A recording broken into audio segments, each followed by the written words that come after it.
Shout out to the sponsors of this episode, Skims. Shop Skims Fits Everybody collection at skims.com and let them know we sent you by selecting Earn Your Happy in the dropdown after checkout. Airbnb, host your place on Airbnb. Find a co-host at airbnb.com/co-host. Shopify, the e-commerce platform I trust for Glōci. Start your $1 a month trial at shopify.com/happy. Headway, the #1 book summary app. Use code HAPPY for 25% off. And Brevo, head over to brevo.com/earn. Use code EARN to get 50% off starter and business plans for the first 3 months of annual subscriptions. And Blinds.com, save $50 off when you spend $500 or more. Go to Blinds.com and use code EARN at checkout. We get a credit card and we're like, yeah, I have a business credit card. It has my LLC name on it. But it is in fact a personal credit card. You used your social security, therefore your consumer credit to get that card. Oftentimes we don't run into that till we go to finance a car and they're like, oh, I'm sorry, you're declined. Mortgage. People are like, oh, it's against your debt to income ratio. You're like, oh, that's a business card. They're like, no, it's not. No, it's not. I did an event back in January on Maui and we did owners and operators together. What we find is a lot of times visionary wants to talk about what's working. Integrator wants to talk about what's not working. Yep. Yes. Oh my God, to yes. a T. I truly believe like 90% of millionaires and billionaires have done psychedelics and just not all of them are willing to talk about it. Intentional use for healing that doesn't get out of control, that stays at like that microdosing level is the secret to success.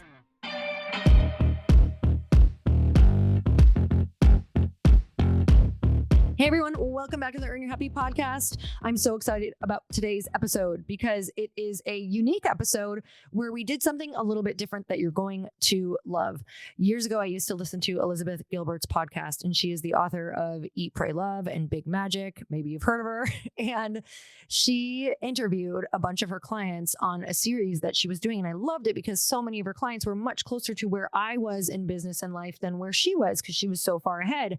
And it was one of my favorite series because I just felt like I resonated so much and got the best tips and information in so many different businesses. I remember there was a photographer, there was an artist. It was just so eye-opening and I loved learning from all of the different perspectives. And so that's what Chris and I wanted to do because we have a group of people who are amazing, working on their businesses, investing in themselves and investing in our programs. And we're like, you know what? We want to highlight these people on our podcast. So that's exactly what we did. So imagine spending a weekend in our home with Chris and I and a table full of incredible entrepreneurs.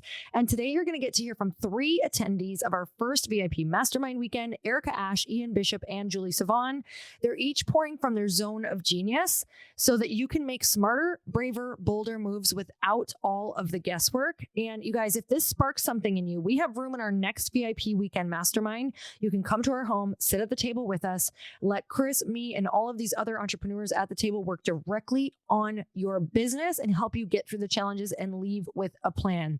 So if you're ready for momentum, you can feel the results that you can measure. This is your invite to break through. And also because we have so many diverse businesses that we are talking about in this podcast episode, I just want to give a disclaimer that the views and experiences shared in this episode are those of the guests and are for educational and entertainment purposes only. Nothing here is medical, legal, or financial advice. So always consult a qualified professional regarding your specific situation.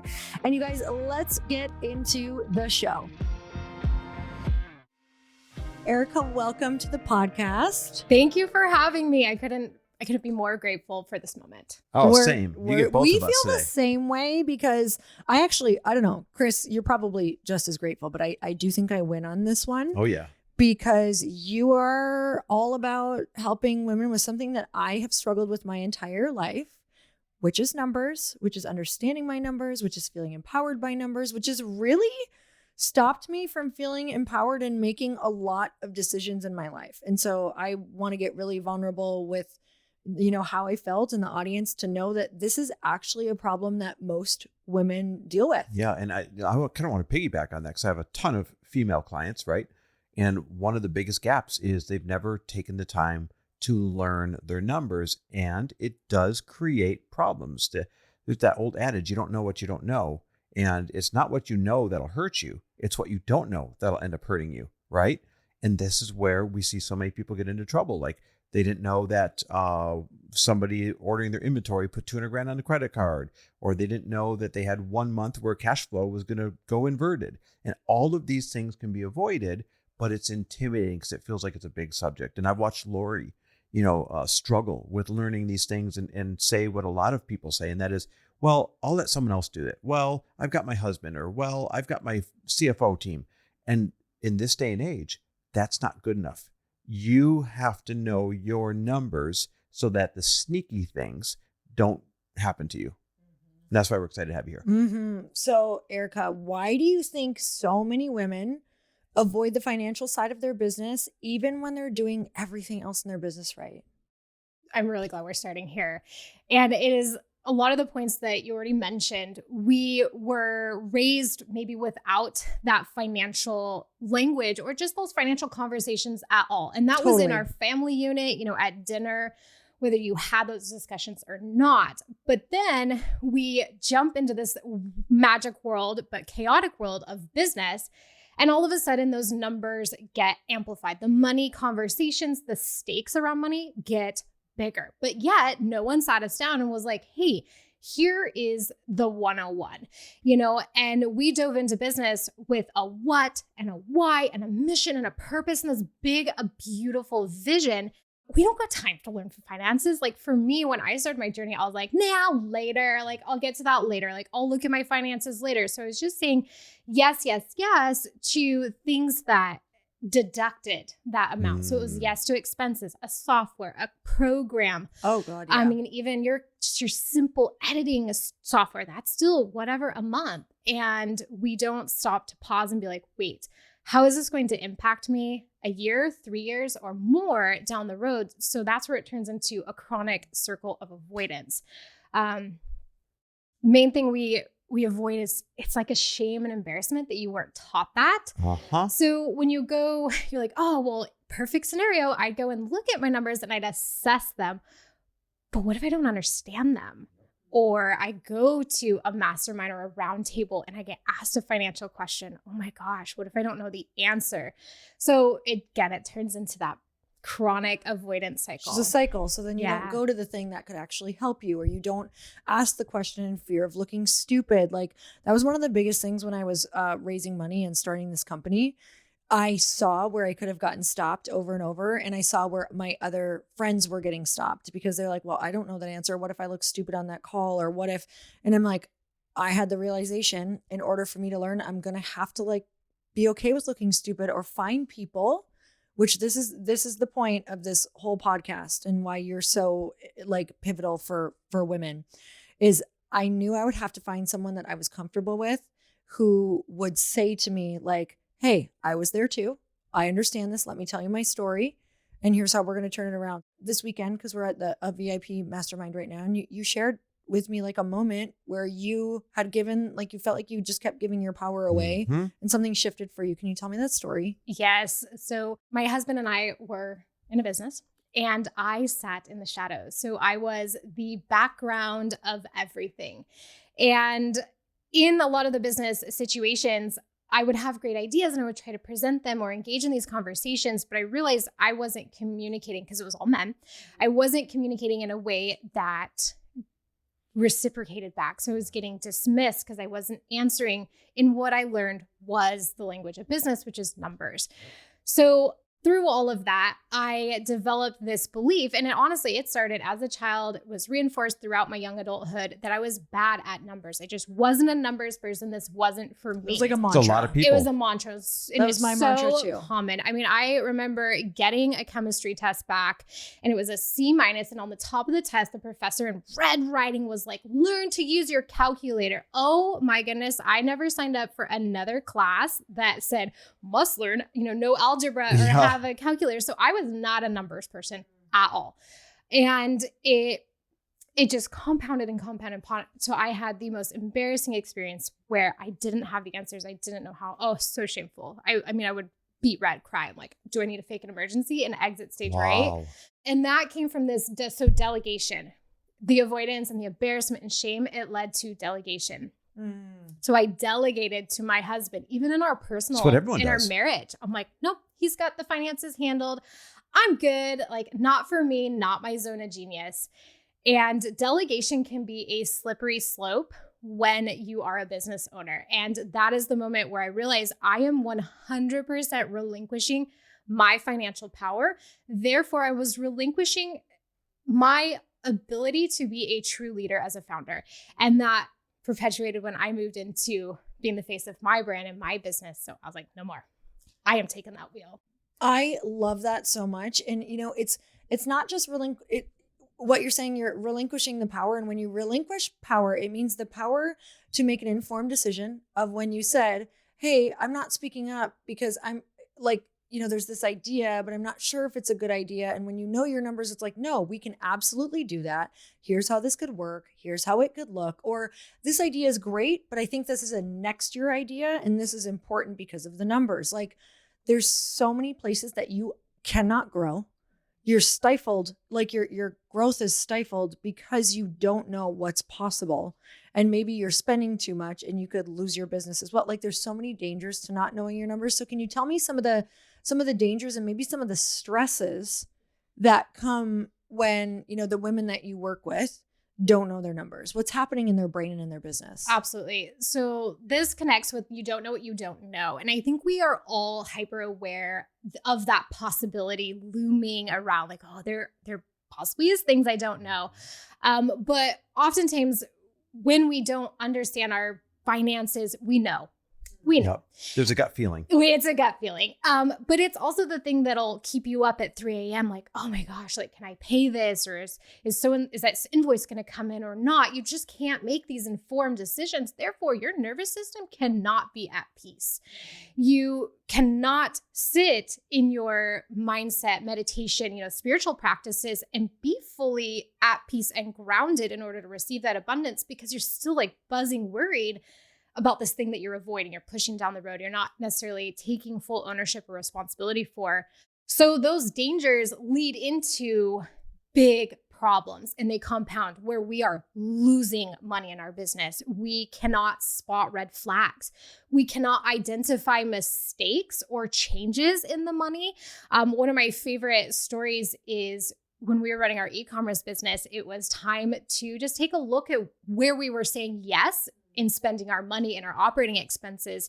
And I was just looking through non-judgmentally, which I always invite women to do. Just look, this is just awareness. It's just money in, money out. It's just numbers. Don't have judgment, but know that you have the power to make a different choice and say yes or no to that expense. And I did this audit and I found $27,000 that we were spending a year on copy paper. Okay. Wow. This was, and 27 grand a year wasted in the business. In paper. And I solved that with a $30 a month subscription and 3 iPads, which was like, I went to Costco online and bought them and problem solved. $27,000 right back into our bottom line that could now go to reinvestment for our future goals. It could go into our owner pocket and pay us more as owners, or another employee could grow your company more. You name it. Now it's like, wow, I have choices because I just freed up because I found $27,000. So that is one of the biggest mistakes. And on the opposite, it's like losing money, but saving money, but then the opportunity to make more. So we can make, save, or earn more it's money. So huge. Like there are times too in your business where you're working with people that, especially when women work with a lot of men, especially if you're in a new business or a new industry, so many women pivot into different industries. And if you don't know your numbers or what numbers should be or what prices you should be paying or anything like that, you don't have negotiating power. And this is a huge place where women spend way more money in their business than what men spend, because they'll know the dollar amounts. They know where they can negotiate. They know they can negotiate because everything is negotiable. And these are places where women are going to spend far more in their business if they don't know these things or if they don't feel empowered around their numbers. We don't even ask. Here's what strikes me. The situation around your numbers, whether it's good or bad, isn't going away just because you don't know it. But if you choose to know it, you can make it go away. Does that make sense? So like, it's not just, oh, I want to be empowered. It's not just, oh, I want to be knowledgeable. It's, if I actually took the time to learn this, I would realize 2 things. Number 1, it wasn't as hard as I thought, especially when someone like you teaches it. But number 2, any problem you find, there's a plan to make it go away. So you don't have to be afraid of what you're going to find when it comes to your business numbers, right? There are so many solutions. also something that you teach. But one of the things that you teach the most I like, and, I've got the privilege of working with you and your husband, Barrett, as one-on-one clients. So, I get all these great conversations with you, and we're having a conversation about the 7 emotional stages of business finance. So could you kind of break down, I know I was asking a lot because there's 7 of them, but real quick, would you break down the 7 emotional stages of business finance? 100%. So we already briefly touched on the first 3, which is avoidance. And that is, I would rather do anything else but look at my numbers. And then the second is often shame and embarrassment. And this usually comes from a moment or an experience that gets that belief that reinforces like, I'm not good at numbers, it's not my thing. And then delegation, which is, I think, the most dangerous stage that we can find ourselves as business owners. And then we move into the transformation. So that's when they start gaining that clarity and they go, oh, this actually makes sense. It's not as hard as I thought it was, especially when I bring in the right guide to show me how easy it is to understand these things. And then we move into that empowerment feeling. So we come back to that internal, like, yes, I am steering the ship. I have that wheel, not Jesus, but me. I am making these decisions and I know how to make the decisions and I have that data to back it up. And then we move into full ownership, which is like, heck yes, this is my business, my responsibility, my my zone of goal, genius, my rhythm. And you have now set in these rituals and these rhythms that really work with you and the way that you want your business structured. Because we all need to find, I think that's customized. How we look at our numbers is customized to the individual. And then that's when we're in that acceptance and peace. You go to those numbers with so much peace and clarity and like, yes, I know this is easy. And you can make those decisions without fear. And it's beautiful. First of all, to everyone listening, I would love to know what stage you think you're in out of those 7 stages. And what strikes me about these 7 stages every time I hear them is people think that they have to wait until they get to stage 6 or 7 to feel good about their business finances. And that's not the case. And when you feel like something's too far away, you don't tackle it at all. That's not the case. It's closer than you think. You just have to get to stage 4, which is clarity.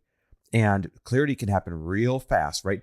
You start out in avoidance and then you learn a little something once you stop avoiding it. And that's called embarrassment and shame. And you're like, oh my God, I don't know if I want to face this, or I'm embarrassed that I got myself here. But then if you get a little bit of courage, you start delegating some of the financial responsibilities to start fixing some of it. And you really get the empowerment when you say, damn it, Erica, show me how to never end up here again. And that's clarity. And clarity is not that far down the totem pole for you to feel really fucking good going forward. Mm-hmm. It's amazing how the confidence and the empowerment and the like, heck yes, I got this starts to really brew with just one layer of that foundation of clarity set in place. You're like, oh my goodness, I do have everything within me now. It's in there. You just mirrored that back to me.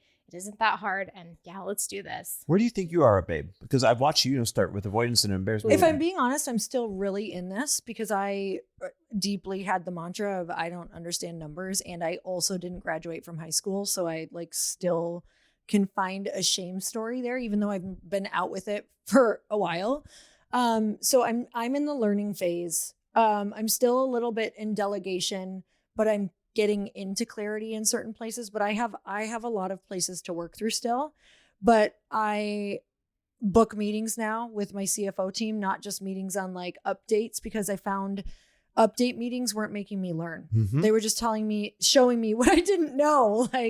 Okay, what do these numbers mean though? Yeah. So now we're doing meetings where I'm actually learning, but honestly, even just hearing from you, learning from you, I'm like, oh, there's deeper levels that are actually exciting me more, because you guys, what I want you to know is in the beginning, it's a bit scary to look at everything, but the more you look, the more you get excited. And so now I'm like, Chris, I want to go even deeper into our finances, because the thing that I saw is after, Chris's dad passed away, I watched his mom really struggle. She didn't know anything. And that was a really eye-opening thing, that if I didn't have 2 sons like she had, Chris and Nick, to really help her, where will I be? What will happen? And then also for so many women, there's been girlfriends who haven't been in a great situation with their partner, but they feel stuck.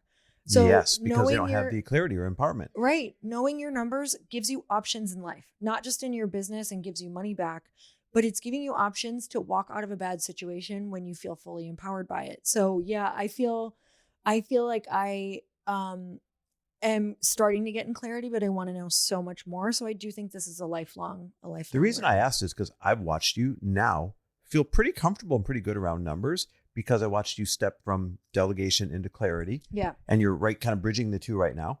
But scale 1 to 10, how did you feel about numbers before you got towards delegation and clarity? And how do you feel about numbers now that you're cruising down that highway of clarity? I'm so hard on myself, but I was like a negative below 0 before. Okay. Out of 10. And now I'm just hard on myself. I'm a 5. Well, I mean, can listen, get that's a way hell of an better. improvement. That's huge. Yeah. That's halfway there. Yeah. That's cool. That is. Yeah. And to your point with clarity, it comes with context, comes with a side of context, because it's one thing to know the ingredients, but you have to know how they connect and build upon each other and affect the other. So that's where you really can step into a deeper understanding with your conversation. So you delegate and you are working with like a financial team, bookkeeper, CFO, whatever it is, and they point out things to you and you can go, okay, well, I understand this number. I'm tracking this number. How does that relate to this? And then we can start to put the breadcrumbs together and have a more holistic understanding of that cause and effect with your business, which is so huge because you as the founder, you have that decision of the cause and effect. Okay, so tell me about your top 3 money moves. So these are like non-negotiables. These 3 money moves, they come from mistakes that we were making and the most common mistakes I see pop up. And the first one is legally separating your business and your personal finances and your money. You're separating the two pools. And people aren't doing that. They aren't doing that. Like they hear that and they go, well, duh. And it's like, yeah, but legally, is that line crystal clear in the sand? And oftentimes, we well-meaning people, thought we did, but nope. So that starts with, yes, a bank account and actually separating the pools of money, but it's making sure your transfers from one to the other are very clear. It's like personal to business, like totally different. Totally different bank accounts. Everything is separate. But the biggest thing is when we start to look at credit cards. Oftentimes, there's a lot of bad marketing out there, but we get a credit card and we're like, yeah, I have a business credit card. It has my LLC name on it, but it is in fact a personal credit card. You used your social security, therefore your consumer credit to get that card. Oftentimes we don't run into that till we go to finance a car and they're like, oh, I'm sorry, you're declined. You're like, what?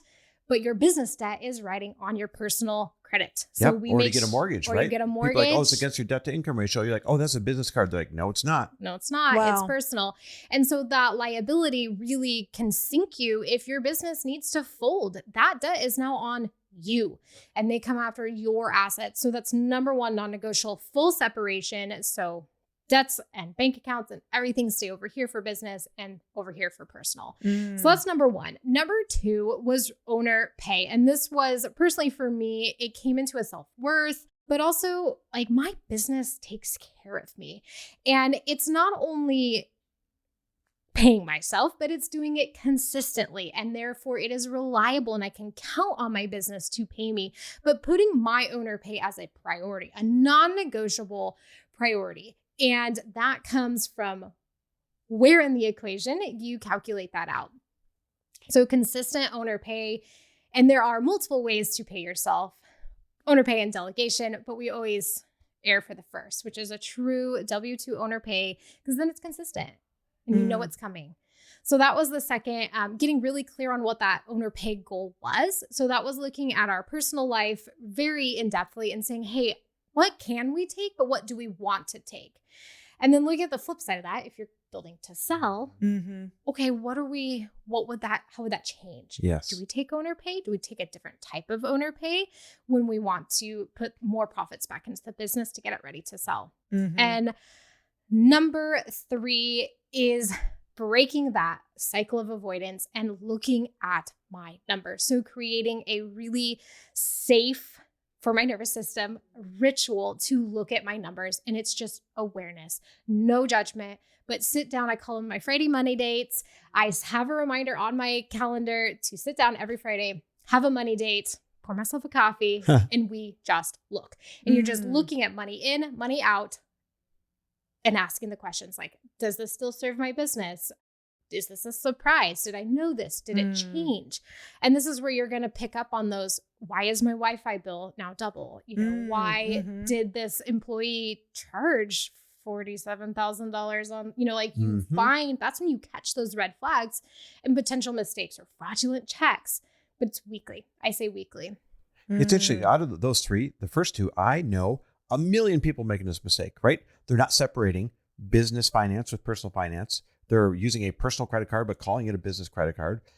They're what's called commingling funds back and forth between the business account and the personal account. And then that leads to the second one. They wouldn't have to do that if they would set up formalized owner pay. So just like you'd pay an employee every 2 weeks, you got to set up an automatic payment to yourself, right? Through payroll every 2 weeks. So it shows up as W-2 income. Now there's some nuances, and this is where your tax accountant will help you out a little bit. You don't want to pay yourself too much W-2 because the rest you can pay yourself through distributions and be taxed a little bit lighter on it. But everyone's missing out on that type of tax strategy because all they're doing is this. They're making some money in their business. They're like, oh, my coaching business made this much money. I'm just going to transfer some money out so I can pay my mortgage. Or it's girls' weekend. I'm just going to transfer some money out. And then they're being taxed wrong on that. And there's no owner pay to account for if they go to buy a car or a house when they say, show me your W-2 income. Okay. Is there anything for our audience that we're chatting with? Because I think, if you're listening to this right now and you're like, oh my God, this is me. What do you want to leave them with? The biggest thing is it's not out of reach. You can do it. You have everything within you to be a numbers person, to change the knowledge that you have and feel so empowered and be the one in that driver's seat, which you with all your being want to be, to make those empowered, confident decisions, to ask better questions of those that you do hire so you get better answers back. I always encourage people, don't opt out and stay in that conversation, even as hard as it gets. Yeah. You can do it. And those first 3 money moves will change everything like they did for me. And I mean, try me. I have a whole blueprint and a checklist to make it so easy to just start integrating every single one of those. Just hop on my Instagram and DM me money moves. It's FundHer_Capital, FundHer Capital. And try me, start with just that first money move. It'll change everything. I don't care if you have been in business for years, do it anyway, because there might be something on that checklist you have missed. And it is a key step. What I like is you're the most safe, non-judgmental, and open person to teach other women about the language of business, which is finance, because you're open about, hey, I made these mistakes before. I said no more. I chose to learn it. And now I'm going to teach it to the other people that have that no more moment as well. 100%. Yeah, we're so grateful for you. Oh, and we will link everything up in the show notes. So you can go look at the show notes and you can go and DM her down there. We'll have her FundHer_Capital. And DM her money moves so that you can go and check that out. And that's really huge, you guys, because you can not only see where you're at, but you can also, you're going to find some things immediately for yourself that you can change. And you heard me. I was totally vulnerable. This is my journey as well. So you're not alone. This is like most women. This is majority of women out there still right now. And so it's really important to acknowledge it, to have the conversation, to go and do this and empower yourself, or it's never going to change. So I'm so grateful for you coming on the show. Thank you. Yeah. Say your numbers drive your entire business. So let's start with that foundation and get it rock solid. Thank you so much. Thank you. Ian, welcome to the podcast. Hey, thanks for having me. Yeah, we are so excited to have you. We just had you here actually at our house. Yeah, it was VIP all weekend. weekend long, VIP weekend. So now what's so fun is you were one of the lucky ones who actually got to go at the very end. So now we know you really well, which is so much fun. That was my plan. That was Yeah. Well done. Well played. Well Really done. well played. Actually, I think it was the last spot available. Okay, great. Well, it worked out in your favor. Oh, jinx. Okay, listen, right away, I want to dive into this. You are a true ops guy, right? You're a true integrator. And most people listening probably have not been exposed to this idea of you're either a visionary or you're an integrator/ops guy. Would you mind breaking that down? Because when people can find themselves, oh, I'm this, oh, I'm that, everything else we talk about will make more sense. Yeah, totally. Like it's such an obvious split where you have the visionary who is like your fast-paced entrepreneur. They've got 20 ideas a day. And they're usually like the what person. Yeah. Me. And then you, and then you have the integrator or the operator, the COO. There's a lot of different names for it, but it's the person that figures out the how. Like they translate all of that to the team. They go, okay, like you're going 1,000 miles an hour. You got 20 different ideas. Let's discern down like the one we can actually execute on, what we have capacity for. And let me figure out how to kind of control the narrative as we roll this out to the team so they don't feel like they're getting whiplash from that visionary. Oh my God. Yes. We have been there. We've given Nick, who's our integrator, so much whiplash. It's painful. We've gotten so much better now. But it is a clear line in the sand for sure. Yeah. One of the things I always find is like visionaries typically feel like they're the only person with their foot on the gas pedal. And that's why they feel like they need to go so fast. And the operator, the integrator oftentimes feels like they're getting whiplash. Like, well, I thought we were all in on this thing. Now we're all in on this thing. And so sometimes they can struggle to be, my life. they can struggle to be like adaptable. And so it's not that either one is like right or wrong, but I think if you can figure out how they work together, it can be really complementary. Please tell us you're going to tell us. Yeah, no, wait, this is really good. So right now people should be kind of identifying, I'm a visionary, or, oh, I'm like Ian, I'm the ops guy. I'm the integrator, right? For all the ops / integrators out there, you just mentioned flexibility. I think that's a superpower. If you can be an ops guy with flexibility, then that means you can speak the language of visionary. And usually where it breaks down is visionaries speaking the language of what I call dreaming and ideating, and then ops / integrators speaking the language of detail, like you're following this detailed path. When you have flexibility, you can speak both languages. And that's how you strike me. Yeah. Yeah. I think sometimes you have to be able to kind of translate or dabble in both. Yep.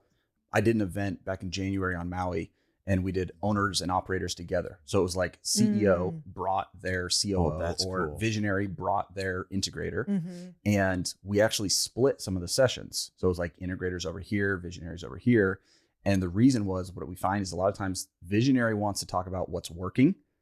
Integrator wants to talk about what's not working. Yep. Yes. Oh my God. And so just from like a conversational standpoint, there's like an immediate disconnect where they're not on the same page, or like they don't have productive meetings because integrator goes, well, I want to talk about what's not working, and visionary checks out.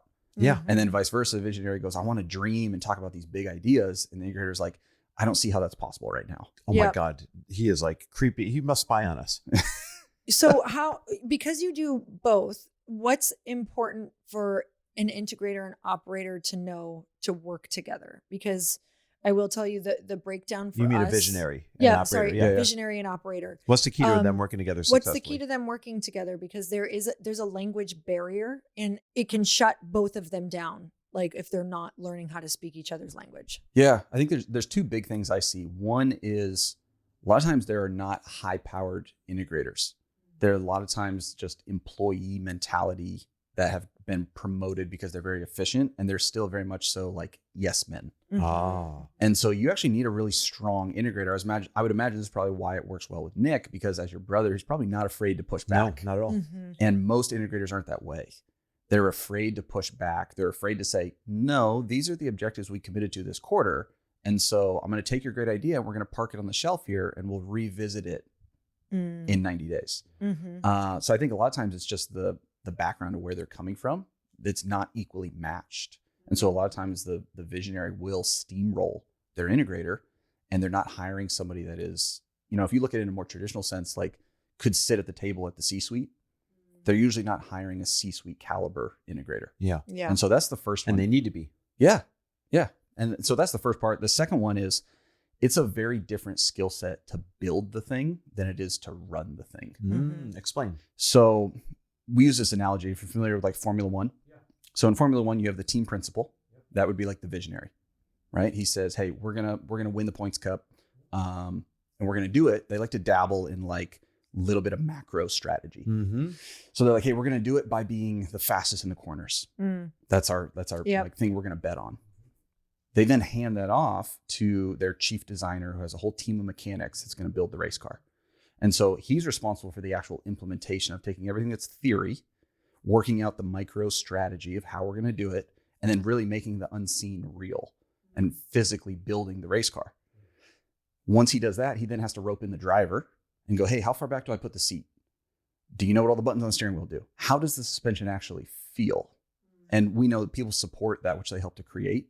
And so you do want to have some of those handoffs mid-process, but it's a very different skill set to be the designer than it is to be the driver. Yeah. And so what a lot of business owners do is they hire a driver, and nobody has built a race car, and they put them out on the racetrack either barefoot or in a go-kart. Yeah. And they expect them to go out and win races, and they get frustrated, and the business owner gets frustrated. And it's really nobody's fault other than no one ever took the time to build the race car. Yeah. No one said, hey, this is the architecture that you need. Would it be fair to say that a business cannot survive long-term? You will not hit your goals. You will not thrive if you don't have both a visionary and a strong integrator. So I don't know if you're familiar with EOS. So I have a background in EOS. I'm a certified integrator implementer. And they actually say that a business can survive with an integrator and not a visionary. Interesting. But it can't survive the other way. And I could see that. Mm-hmm. I could absolutely see that. Oh, for sure. Because so no in ideas would ever get implemented. In the short term, you may catch lightning in a bottle. Yeah. Yep. Right. But long term, somehow your competitors, the market, something is going to eventually catch up to you. I will admit I cannot survive without an integrator. Nope, absolutely not. I cannot pull the vision all the way through consistently. And I think energetically too, like you thrive when you know you have that counterpart that you can hand things off to, that you trust, who can then go and execute. Yep. Because you get to stay in your lane where you're the best, and then them vice versa. Like I said, they want to dig into what's not working. All the stuff that annoys you and sure is in the back of your mind. Oh gosh, I got to handle that. Like they're like, oh yes, let me at it. Mm-hmm. Give us real examples of what companies hire you to do specifically, so that people could be like, oh wait, I need that. Yeah, great question. So we work with a lot of real estate investors, and primarily we kind of stumbled into this niche primarily because most real estate investors get in the business for the lifestyle, the freedom, and as the business starts to grow, it starts There to goes that impede freedom. their lifestyle and their freedom. So they're very aware of the problem. They want to solve the problem. And if they've had any kind of success, they can afford to solve the problem, but they don't want to learn how to do it. They just want somebody to do it for them, take it off their plate. Some of them, and this would be not just the real estate investors, this is other business owners as well. Sometimes they hire somebody to be that integrator that they know, like, and trust, but doesn't have the business acumen or doesn't have the industry specific knowledge. And so nobody's built the race car, but they have a driver, but he's not the best driver. Mm-hmm. And so they're like, hey, I need somebody to help get my driver up to speed. And I probably could use some help fine tuning the race car as well. So we do a couple of different things, but we will come into the business fractionally. So I have a team, CFOs, leadership development coaches, business managers. We support a lot of functions within the business. But we'll come in and we'll actually build the race car for you. We say, like, we're not trying to hire ourselves as the driver. We're not trying to become a permanent solution. So we'll build the race car, and then we do a lot of coaching for the operator themselves. So because I kind of speak both languages, I do quite a bit of advisory work with founders, business owners, where they want somebody they can bounce ideas off of, whether they're still in a position where they're doing a lot of it themselves, or they have somebody on their team, but they don't necessarily want to show the underbelly to somebody on their team and lose confidence, and they want somebody to kind of bounce some of the ideas off of.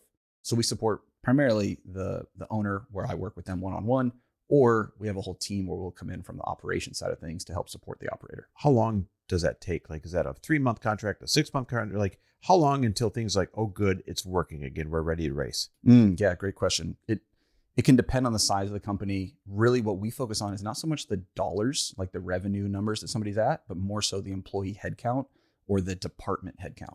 So like we've got a client right now that has 250 employees, but we work within different silos of their business. And so this department has 20 people, this department has 6 people. And so we focus on each one at a time. Those stints usually are 3 to 6 months, right? So it kind of depends on, like, how big of a mess have you made? Yeah. How many people are there? How many people, when one of the big things people hire us for is they want results, they want accountability.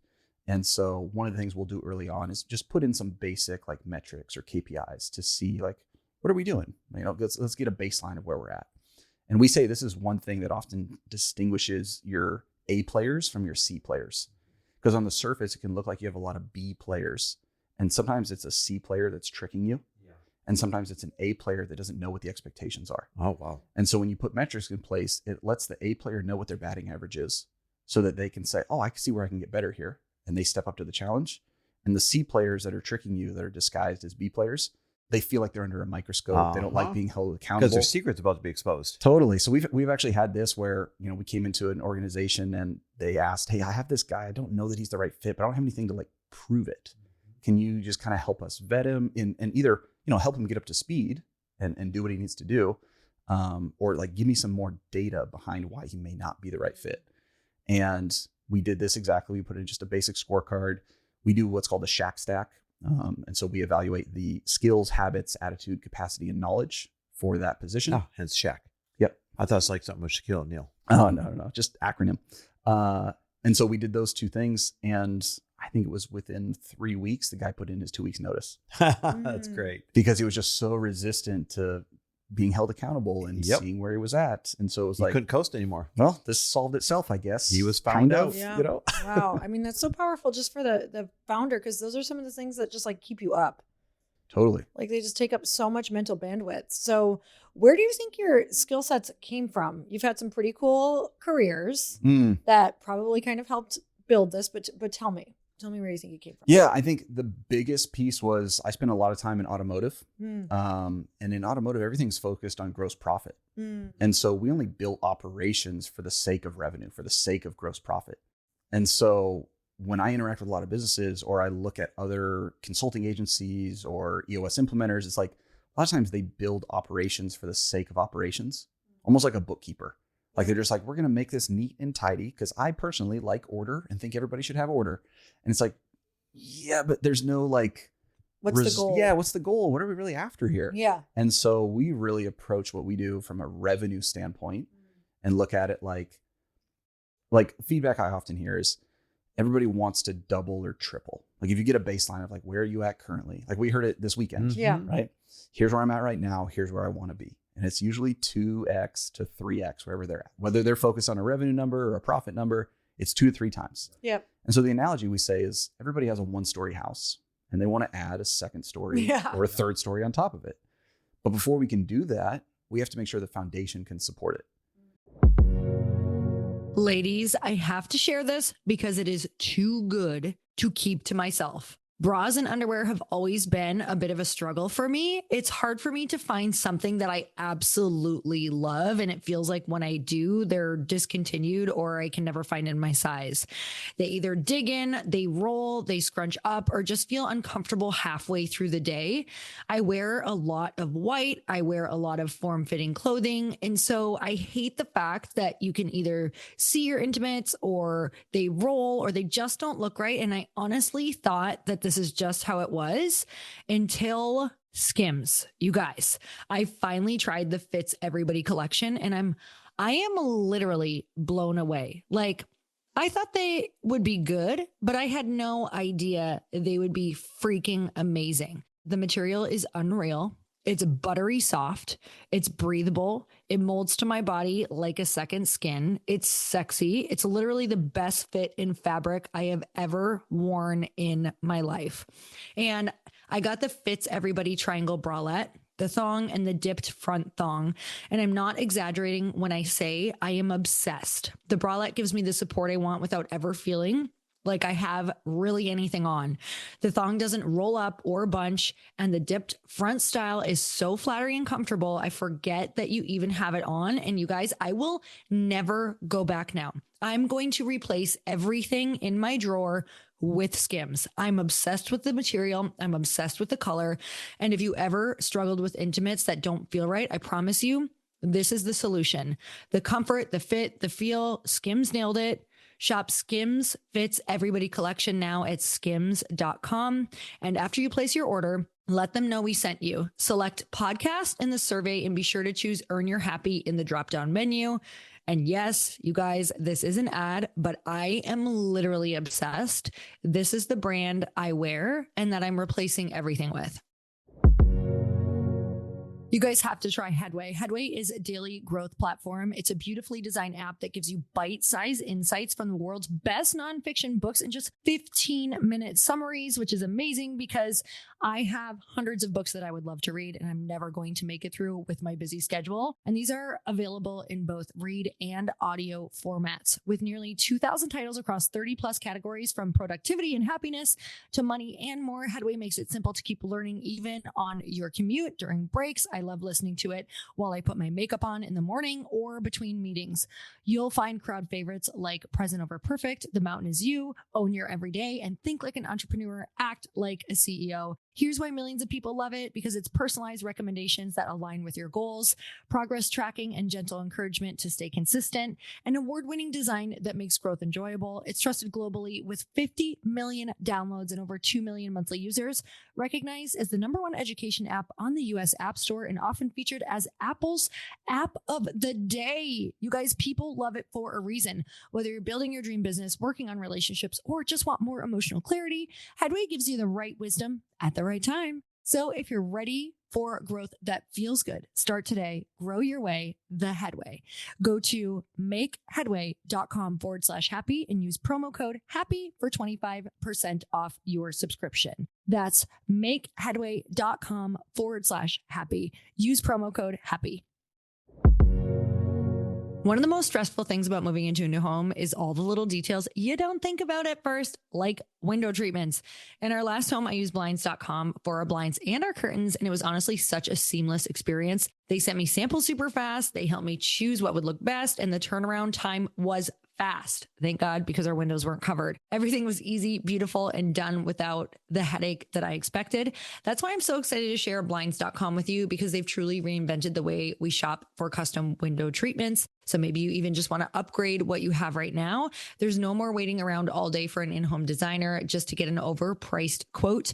So with blinds.com, you can shop 100% online or get expert advice through virtual design consultations, all on your schedule. Whether you know exactly what you want or you need help deciding, blinds.com makes it simple. You can do it yourself, or you can let their pros handle everything from measure to install. Either way, you'll have experts by your side every step. And you'll get the same designer look that you see in a showroom without the showroom prices. Plus, they've got so much more than blinds. Think bamboo shades, shutters, even outdoor patio shades. And every order is backed by their 100% satisfaction guarantee. With 29 years in business and over 25 million windows covered, they're the #1 online retailer for a reason. Right now, blinds.com is giving our listeners an exclusive $50 off when you spend $500 or more. Just use code EARN at checkout. Limited time offer, rules and restrictions apply. See blinds.com for details. And so operations is the unsexy sell of the operational of the work foundation to make sure the foundation can support the sales and the marketing that we're going to stack on top to build the second and the third floor. So I would say automotive was a huge part of that. And then I worked with my brother-in-law. We used to say he was the what and I was the how. And so I think there was just a little bit of that, just kind of hardwiring. I'm a little bit more naturally operations focused, but that was a huge component of it. And then having a little bit of background in marketing as well as the EOS thing, it all kind of started to bleed together. And then I got introduced to a couple of really awesome real estate investors that uncovered, oh, there's some major gaps here that they need help with, because they know how to buy deals. They know how to raise capital. They know how to manage property. They don't know how to run the business. They don't know how to hire and train people and hold people accountable. And they don't really want to either. And so initially we came in with a little bit of an EOS mentality, going like, oh, okay, we'll just run this playbook. And very quickly we realized like, oh, this is not a great fit. Like these verticals don't apply. And so essentially what we did is we used a lot of EOS as a jumping off point to recreate a real estate investor specific operating system. So instead of focusing on like EOS does sales, marketing, operations, finance, it's a little more complicated in real estate because a lot of times they're running 4 different businesses under one umbrella and calling it one business. And that's where a lot of the confusion and complexity comes from.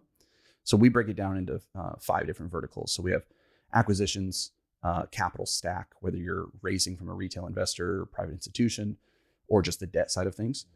Construction or development, because everybody either rehabs or does some kind of new construction, whether it's ADUs or they're building ground up. And then everybody has some kind of property management, whether they third party or not. There's still a level of accountability and metrics you have to look at. And then there's the finance component.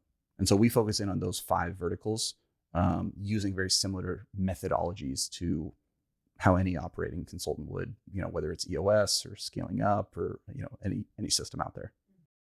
Can that be applied? You keep mentioning real estate investors. Can it be applied to other types of businesses and industries? Like, will you step into other companies? Yeah. So I would say right now, probably 20% of our clients have nothing to do with real estate. Okay. I said, it's what kind other of types of industries? Yeah. So I've got people in coaching, ecommerce, construction. So like, it doesn't have to be real estate specific. That was just something we most of our business is built on referrals. Mm-hmm. So real estate investors refer other real estate investors. Yeah. And here's where I'm at. You just find and yourself in an industry all of a sudden. Yeah. And it was just such a perfect fit where the problems that we solved were the problems that they had. And so we just gained a lot of momentum really quickly because of that.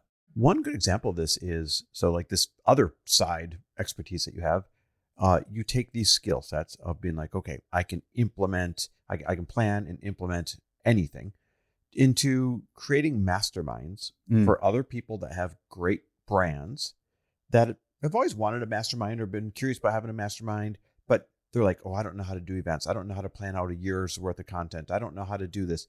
And you're the guy that steps in and says, no, I'll do all of that for you.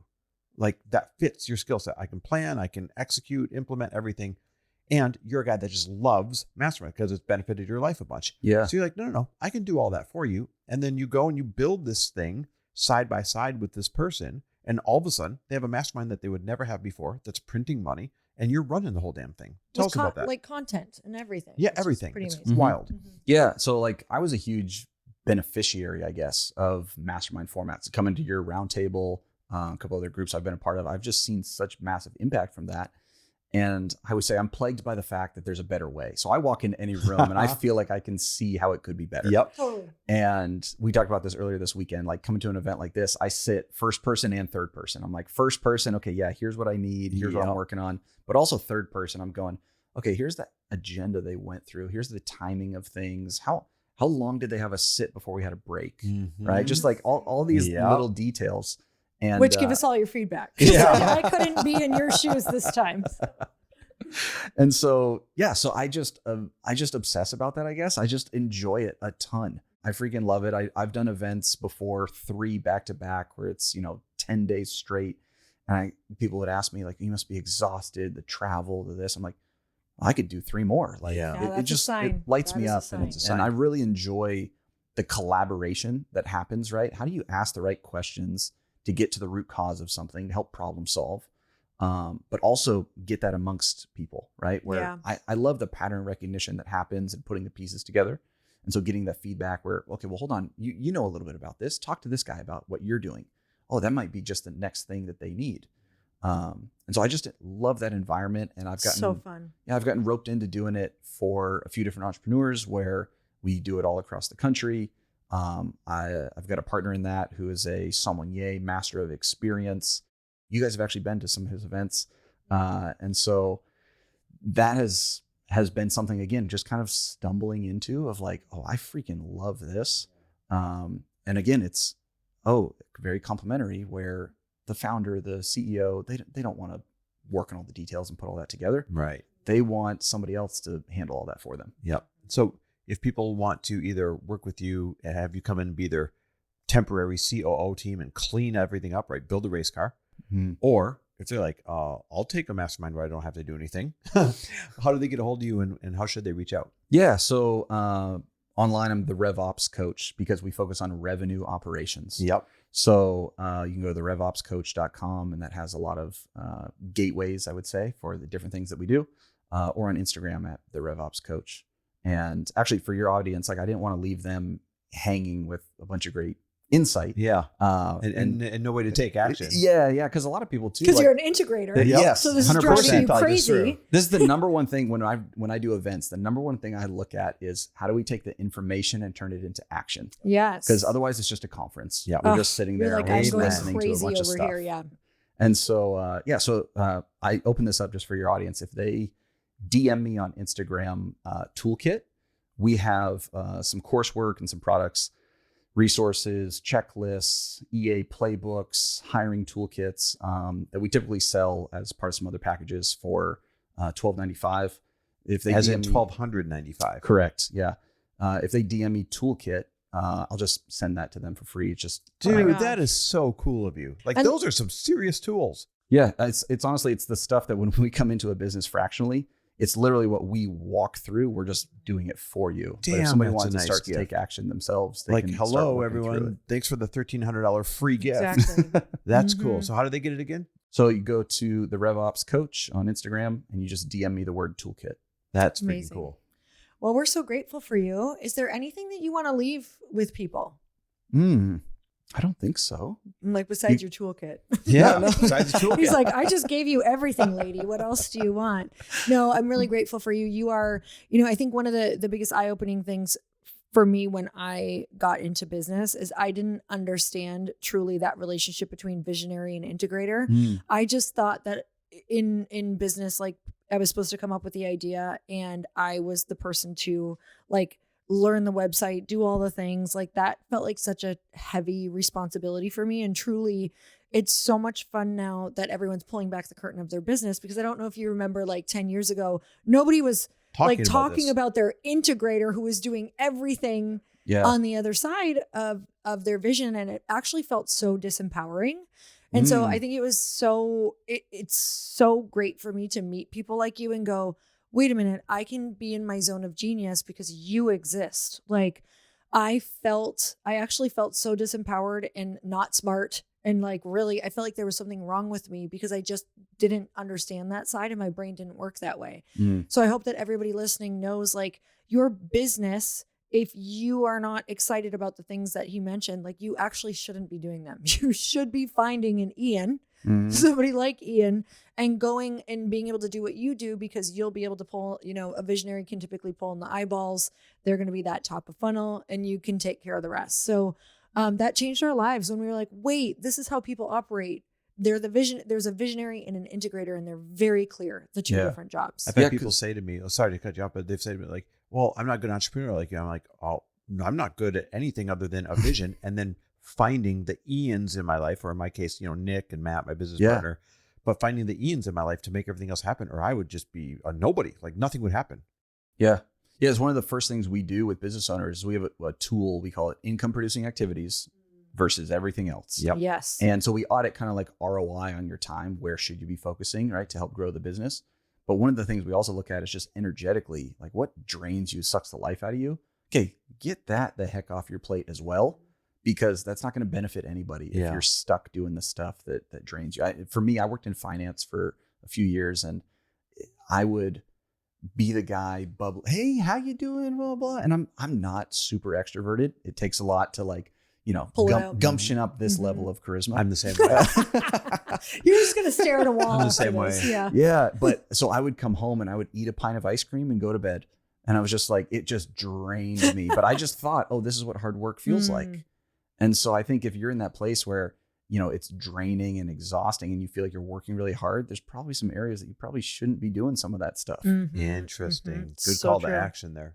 Yeah, honestly, now that we've gotten more in our zones of genius through the years, now that we've figured it out, people are like, wow, how do you do all the things you do? I'm like, it's because everything I do, I love. It gives me energy. Like, where before I was just exhausted. He knows, for about 10 years, I was exhausted all the time. I started to resent like customers or clients, and it wasn't their fault. It was because I was in so many things that were not, I wasn't supposed to be in them. So everything flipped when I got to put the right people in the right place, get the integrators, find those people who could support me.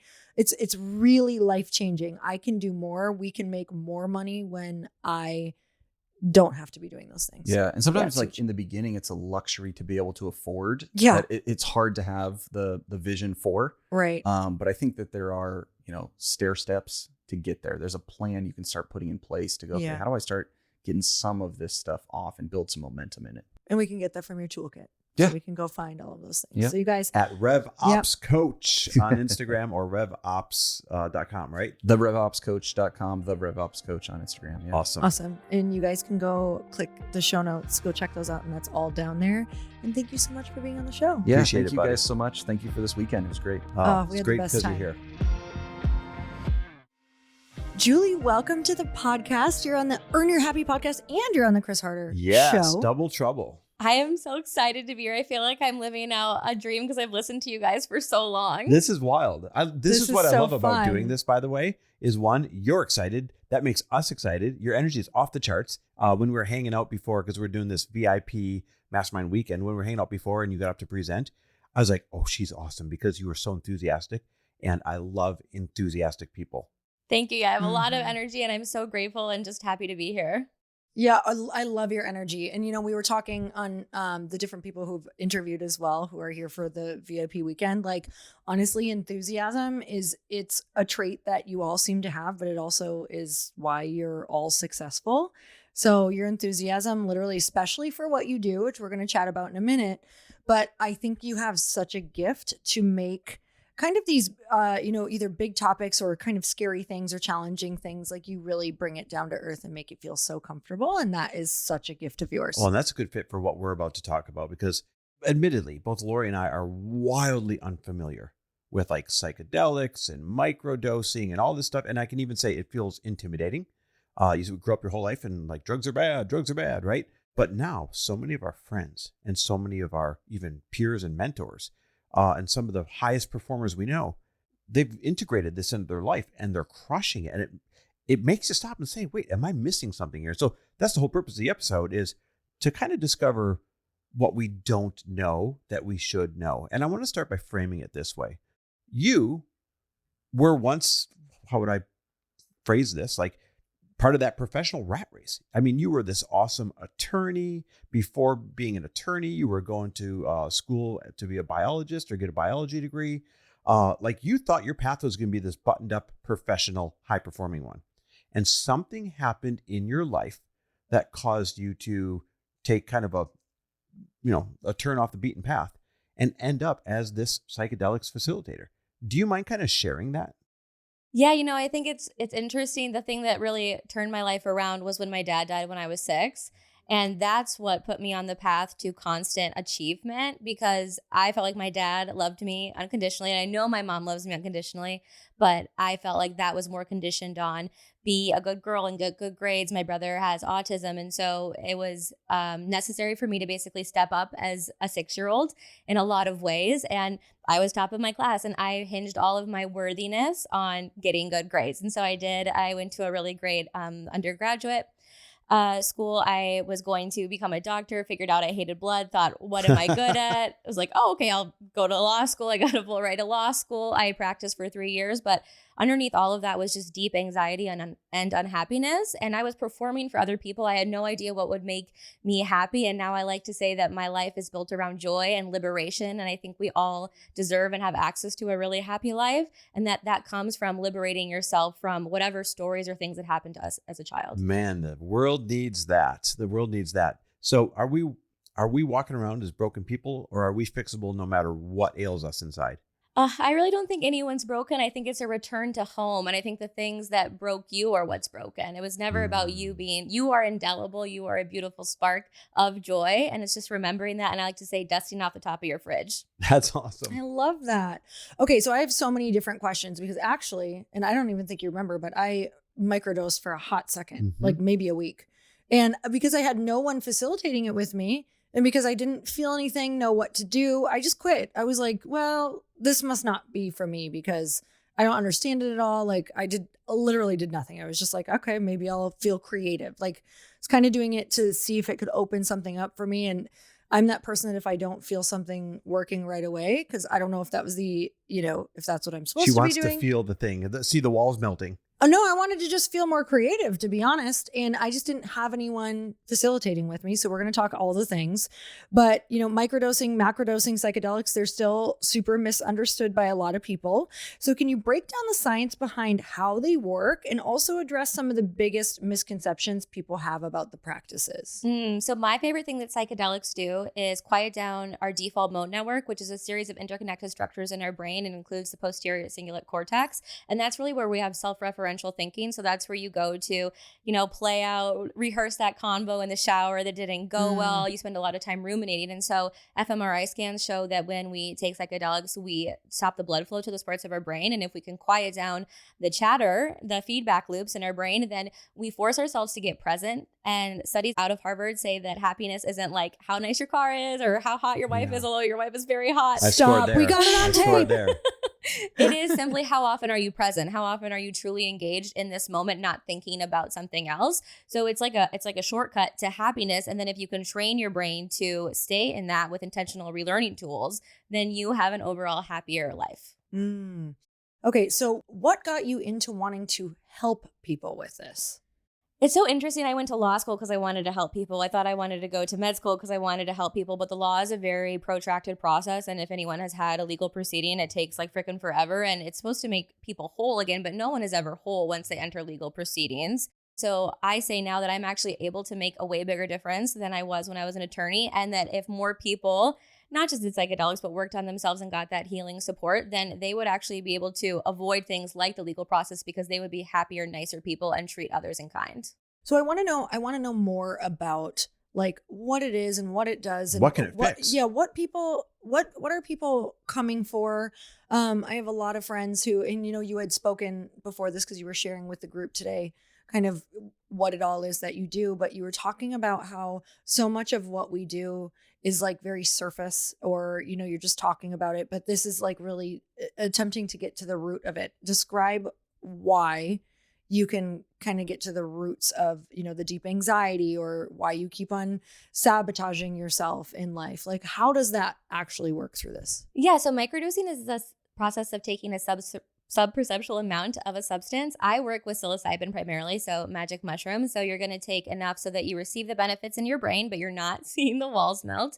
And it can really help people with so many things, whether it be like the self-sabotage, the anxiety, depression, a great way to naturally manage ADHD. And it allows us to get to the root cause, I believe, primarily because it creates a space of response in between our emotions and our feelings and our reaction to it. So many people have, the feeling of anger and instantly give over to anger and they scream or, whatever else, or maybe they start to feel sadness and the sadness feels like an overwhelming, really heavy, scary blanket that they can't avoid. And so if you can create a bubble of response, you can see the emotion, you can create safety in processing it in your body and truly work through it, not just talk about it and understand it. And in that way, it can actually move and shift. And I used to have terrible anxiety. I can remember sitting on my couch in Illinois back when I was an attorney. I was sobbing one night because I just thought I was always going to live with some level of anxiety. And that was like my death sentence, basically. I am not an anxious person. Sometimes I experience anxiety like every other person, but it is not a label I would use to describe myself. And I don't think anyone I know would say that about me either.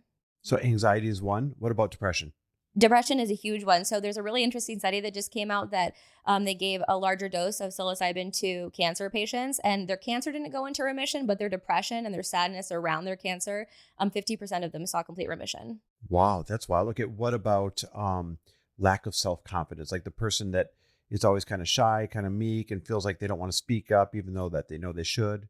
Yeah, so I really think back to that, like if we can quiet down our negative self-referential speaking of like, oh, no one wants to hear what I have to say, or I'm not likable, or I'm not smart. If we can just turn off that voice, what a beautiful opportunity for you to be who you truly are without all of that noise and chatter in your brain.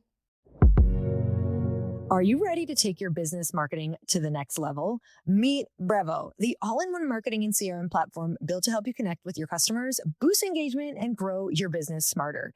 With Brevo, you can manage all your customer interactions in one place, nurture leads with their built-in CRM, reach your audience through email and SMS, and keep them coming back with powerful automations. But here's where it gets really exciting. Meet Aura, Brevo's AI assistant. Aura helps you craft smarter campaigns by suggesting personalized content, optimizing send times, and even analyzing performance data to help you improve your strategy in real time. It's like having a marketing expert on your team 24/7. And of course, Brevo offers advanced analytics, seamless integrations, and AI-driven personalization everything you need to create multi-channel campaigns that hit the mark every single time. Get started for free today or use code HAPPY to save 50% on starter and business plans for the first 3 months of an annual subscription. Just head to www.brevo.com/happy and take your marketing further with Brevo and Aura. You know, when I first started my business, it felt like I had to learn every single role overnight. Designer, marketer, accountant, tech support, you name it. It was so overwhelming and frustrating. I didn't actually know if I'd be able to do it. And even when I started Glōci, I remember the early days of figuring out packaging, shipping, building a website, and doing this all for ecommerce, which I was not used to, and trying to make it all look beautiful without losing my mind. I kept thinking, I wish I had a partner in this. And that's why I always tell people now, if you're ready to sell, you're ready for Shopify. Shopify is the commerce platform behind millions of businesses around the world, 10% of all e-commerce in the US. We're talking household names like Mattel, Gymshark, to brands that are just getting started, and also Glōci. So with Shopify, you can get started with your own design studio, hundreds of ready-to-use templates, help you build a gorgeous store that matches your brand style, accelerate your content creation with built-in AI tools that can write product descriptions, headlines, and even enhance your product photography. Get the word out like you've got a marketing team behind you. Shopify makes it easy to create email and social campaigns so you can show up wherever your customers are scrolling or strolling. And best yet, Shopify is your commerce expert, helping with everything from inventory to international shipping to processing returns and beyond. So turn your big business idea into with Shopify on your side. Sign up for your $1 per month trial and start selling today at shopify.com/happy. That's shopify.com/happy. Shopify.com/happy. One of my favorite places in the entire world is Paris. I swear I'm already mentally planning my next trip back there. So last year, after hosting a mastermind in Italy, Chris and I had to sneak over to France for a few days because while you're already in Europe, how can you not? We did a river cruise, which is one of my favorite ways to see the city. The views of the Eiffel Tower from the water are so freaking dreamy. And of course, I had to stop at every little cafe for a croissant, or should I say a croissant, and cappuccino. One of my favorite things to do when we travel is just wander without an agenda. Like just get lost in the streets and go wherever the wind takes you. Some of the best inspiration hits me when I'm exploring somewhere new with zero expectations and total white space in my calendar. Paris is so special to us. We've even talked about living there someday for a short period of time, or maybe a long period. I don't know. If you've got the travel bug like I do, you've probably stayed in a bunch of Airbnbs, but have you ever thought about hosting your own home on Airbnb to make it more affordable for yourself? So while you're out traveling, your home could be working for you. It's such a great way to make some extra cash to put towards your future bucket list trips like Paris. And your home might be worth more than you think. So you can find out how much at airbnb.com/host. Has it helped or has it hurt? I'm assuming it's helped. Seeing like Elon Musk talk about this, Jeff Bezos, all these, entrepreneurs with these massive followings. They're Aaron Rodgers, everybody. They're all kind of talking about this openly now. What's that done for your industry? I think it's helped because it's shown that I truly believe most, like 90% of millionaires and billionaires have done psychedelics, and just not all of them are willing to talk about it. Sometimes when like some people in the news, like maybe people are skeptical that they've like abused ketamine and things like that, that can kind of create a negative spin. But I believe intentional use for healing that doesn't get out of control, that stays at like that truly like microdosing level, is the secret to success. That's wild. Let's talk about the integration part, because opposite of what I did, I was just like, okay, let's see if I can get creative or whatever people are saying about this, because I just heard so many different things about it. And I also think there was a little bit of like fear around it, which I'm like, well, if I'm not, I don't understand how this really works. I think I remember you taking less than they recommended. I did. It was like 2 capsules and I took 1 because I was like, I don't know what this is. So let's talk about the integration portion of like what it looks like for you to take someone through a journey and for you to like, for them to feel like this could work for them. At the macro or the micro level? I don't know what that means. Okay, so microdosing is something more that you can, you would do for, I would say, at least a month on a set of on and off days. You wouldn't do it every single day. And that is really for people who are wanting to put something that they can do in the day to day. It is sub-perceptual, especially if they're more afraid, and they can create a practice around it that is going to definitely produce positive benefits for the people who are really looking to have a deeper journey, whether it's because they're more spiritually inclined or they feel like maybe there is like a bigger issue that they want to tackle, and they just have this feeling that a larger dose is what's going to support them. Integration does look a little bit different, but essentially at the core of it, integration is simply taking the magic of the experience. Because I like to say that psychedelics can take you to the top of the mountain. They show you what's possible. It's like taking a helicopter and you see how beautiful it is, right? But then they put you back down at the bottom of the mountain. They say, okay, babe, like it's up there, but you still got to go climb. So I help you climb so that you can get to the top of the mountain. You can stay at the top of the mountain, but they just assign the homework. You still got to do the work. Wait, so the psychedelic is a helicopter that shows you the view. Yep. But then you realize, wait, I'm still down here. And you are the facilitator that then says, don't worry, I can show you up the hill. Yeah, 100%. Because, I had a lot of anxiety, right? And psychedelics showed me that it was possible to live without anxiety, but it wasn't simply because I kept taking a bunch of psychedelics. It was because I didn't actually believe that it was possible for me to have an anxiety-free life. I thought I was doomed by that label or that experience.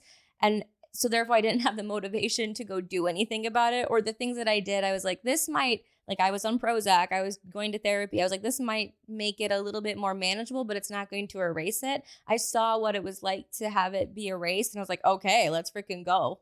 Yeah, some people might be listening and be like, I'm shocked that they're talking about this, or this is terrible, or something like that, because they don't quite understand this industry yet, right? And just like things in the past that were once taboo are now life-saving. I know very little about this, but already I can tell that I would rather somebody experiment with this and fix the problem than somebody stay on beta blockers for their anxiety and just medicate the problem the rest of their life and have no feeling and no ambitiousness and no anything. Yeah, at the end of the day, I don't know of any medication that is going to solve the root cause of the issue, whereas working intentionally with psychedelics truly can. And a lot of what we know in popular culture around psychedelics comes from propaganda. And I was right with you, like I signed the little DARE pledge or whatever, but psilocybin and LSD are the only substances listed as a Schedule I substance by the FDA that has absolutely no potential risk for addiction, and the potential to kill you is non-existent. They have zero toxicity. Wow. So why'd they get such a bad name? I believe because the government at first thought they were going to use them to there was like the mind control experiment where they were dosing people with LSD without their permission or knowledge. That was a in real San thing, by the Francisco. way. Yeah, that's a real thing. You can look it up. Yep, that was a real project. It's a declassified project. Totally declassified now. You can go research it yourself.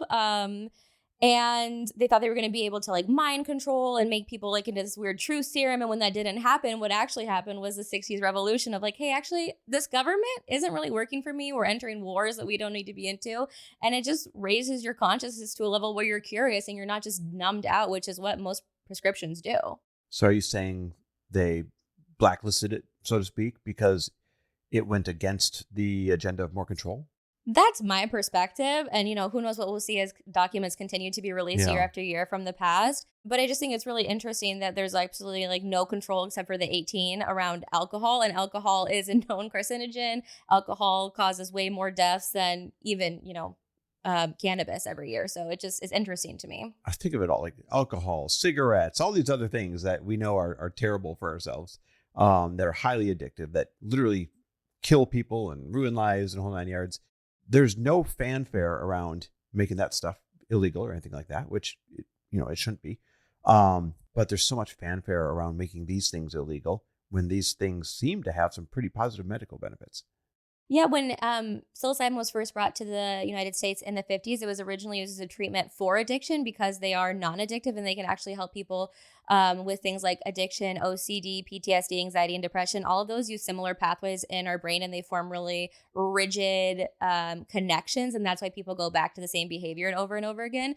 And so there was a lot of research at first around alcohol addiction treatment. And then the government got involved and all the research went away. And, now we're here and there's a resurgence of research and I'm really excited about it.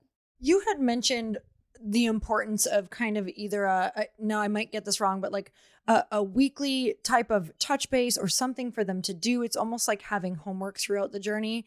Tell me about what you were talking about with like, if you're just taking it, but not giving your pathways something new to cling on to. Can you explain that fully? Yeah, so psychedelics will promote neuroplasticity, which is not just the connection of new pathways, but can also be the deletion of old unuseful pathways. And I once was on a date with a guy who was trying to understand what I did. And he goes, oh, okay, so if you use psychedelics, but you don't do anything with it, it's like taking steroids, but not going to the gym. Oh, and good analogy. So good. Yeah, we didn't end up staying together, but that was a great analogy. You got something good out of it. I got a big win. I've used that one a big lot. win.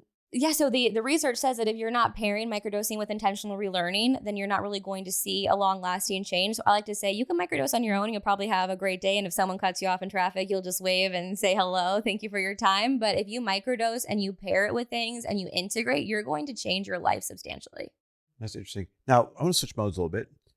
You're an entrepreneur and you've chosen an industry that has a lot of headwinds. All entrepreneurs struggle with things. What are you struggling with in your business? I think a lot of it is just still so much taboo, even from people who have great experiences, being a little bit unwilling to speak about it. And then, I can't speak about it on social media in the same way that other people can talk about their business and their tools. But I am so grateful as more people feel more comfortable to speak about it and to share their experiences and to destigmatize it and let people know it's not scary, especially not with me. Yeah, that's fascinating. So for someone who's new to microdosing, but intrigued by its potential, especially for high performers, what's the first step they should take to explore it responsibly and effectively? And how can they pair it with the right tools to create lasting results, like life-changing results? So if anyone's ever heard me before, they know the two words I say all the time are integration and intention. And it is so important to have an intention when you start your microdosing practice or when you go into a journey. I like to say that psychedelics are always going to give you exactly what you need, even if it's not exactly what you want. But having the intention is the difference between,